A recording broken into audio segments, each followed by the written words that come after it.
यह dictation 5 second बाद start होगी, तब तक आप रेडी रहें। Ready start. अध्यक्ष महोदय, मैं आपका आभारी हूँ कि आपने मुझे बोलने का अवसर दिया।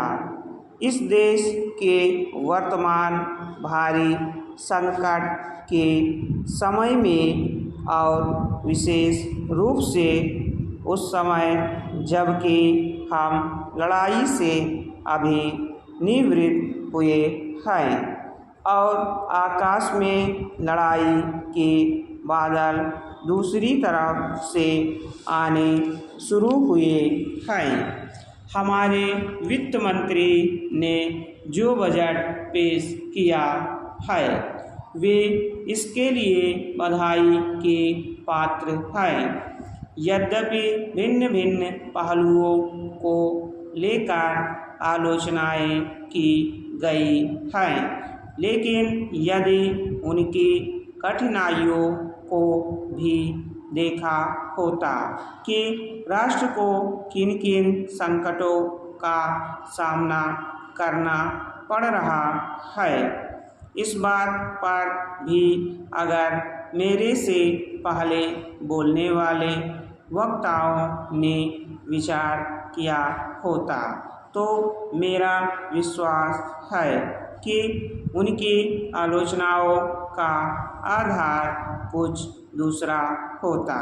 उन्होंने ऐसे कठिन अवसर पर यह एक संतुलित बजट पेश किया है, उसके लिए मैं उन्हें बार बार बधाई देता हूँ, लेकिन साथ ही साथ मैं अपना यह कर्तव्य समझता हूँ कि कुछ ऐसे विचार भी उनके सामने प्रस्तुत करूँ जिससे उनकी कठिनाइयाँ कुछ हल हो जाएं।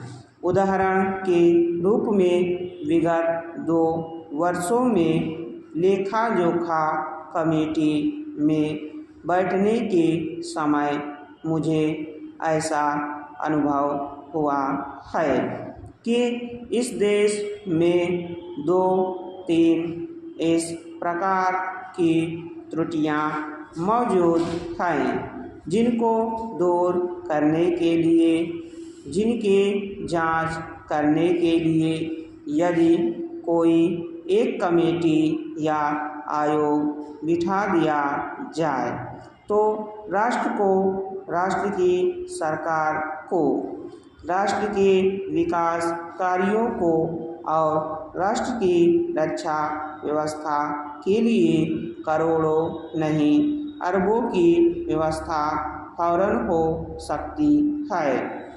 केवल शासन को जागरूक होकर कुछ कदम उठाने की आवश्यकता है। अभी कुछ छिपे हुए धन का जिक्र किया गया।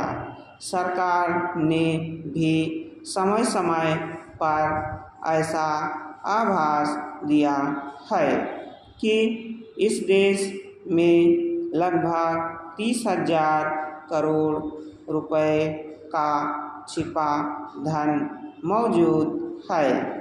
स्वयं मैं समझ नहीं पाता हूँ कि जब सरकार ऐसा अनुभव करती है तो इसकी व्यवस्था करने में उसको दिक्कत क्या आ रही है।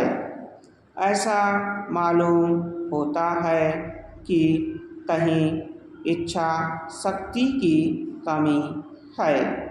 भारत की इस सरकार ने अपनी शक्ति का ठीक से उपयोग करके उस दुश्मन के दांत खट्टे किए जिसके कि ऊपर विश्व की शक्तिशाली और इंग्लैंड जैसी शक्तियों का अटूट सहारा था और जिसको कि उन्होंने हमारे विरुद्ध उकसाकर खड़ा किया था और अपना पूर्ण सहयोग दिया था।